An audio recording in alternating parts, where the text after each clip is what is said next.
Well, the deep freeze hitting much of the country, including the upstate, will continue well into the weekend, and that has one upstate doctor pretty worried about the potential for hypothermia. He spoke with 7 News reporter Dave Jordan, who's live in Greenville with more on that part of the story. Dave?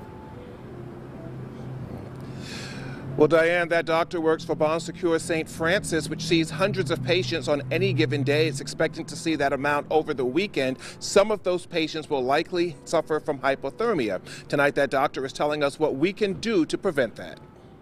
You've had a pretty rough couple of days. I have, yeah. It's been pretty cold. This is what a day at the office looks like for Chris Wilson. As a utility locator for Greer Commission of Public Works, Wilson's job requires him to be out and about in all types of weather. You got to get the mindset that this is what I do.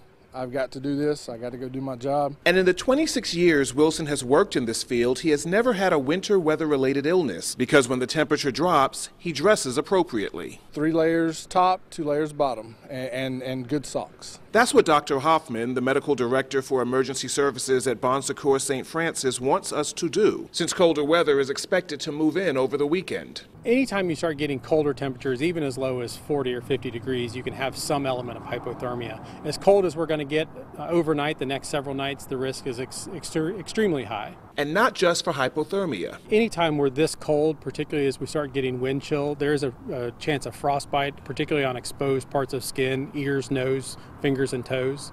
So we want to make sure people are protecting those areas. People like Wilson and these roofers who work outdoors are dressed for the elements, and others who aren't should be. If you're going to be out in the cold, try to limit your exposure. If you have to be out there, make sure you're in layers. Make sure you're not wearing tight, constrictive clothing that's going to decrease your blood flow to your fingers or your feet. And Dr. Hoffman says nearly all of us suffer from some version of hypothermia, but then we warm up and it goes away. But if there are signs of confusion, if it takes you longer to warm up, and if you are incoherent, they say that's the best time to seek medical attention. We are live tonight at Falls Park. Dave Jordan, 7 News. Dave, I'm trusting you kept that interview with the doctor short since I noticed he didn't have a coat.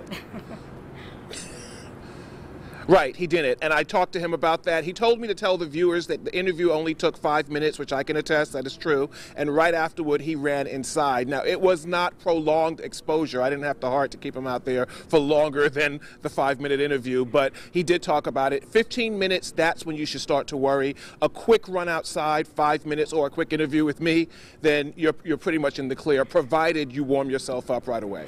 An important message, and that's efficiency. Thanks, Dave. And of course, we will be keeping an eye on the cold weather all night and through the weekend. And for the very latest on the forecast and what else is coming, just check in with the 7 News app.